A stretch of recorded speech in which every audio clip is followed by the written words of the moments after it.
Today, I want to talk about this piece which I titled Hiding Place.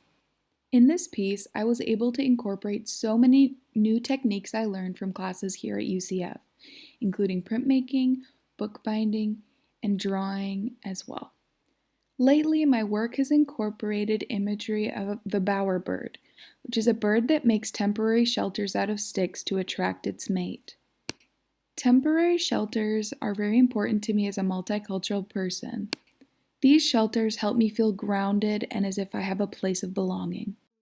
Using printmaking techniques, I transferred this woodcut print to the windows of the jewelry box. This is what the jewelry box looked before I did any techniques to change its surface. I just sanded it down. Here's a process video of me making another woodcut block that I used to change the surface of the jewelry box. After transferring, this is what the side looks like. I also used drawing techniques to make the other side.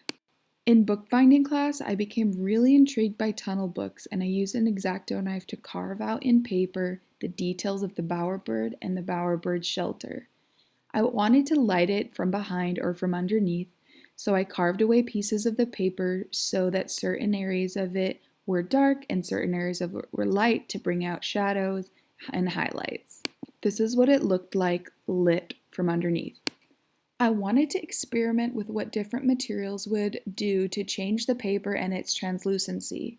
So I used chai, oils, and wood stains to experiment and light it from behind to see what I preferred. I initially wanted the dark brown, but once I saw it in place, I realized that it would be too dark and not give me as much detail.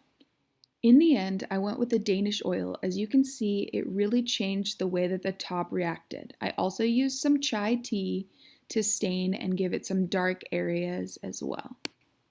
I was really happy with the way all the layers were interacting and translucency, color, and pattern to create the effect of a shelter made of twigs. For the background, I wanted to incorporate a scripture that was really important to me and to the theme of the work. So I printed it out from a Telugu Bible, which is my native language, and I pasted it in the back. This is what it looks like when lit from underneath. As a multicultural person, I have no one place that I call my home, and I have a tendency to collect items.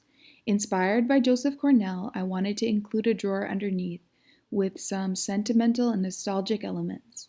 Thank you so much for watching.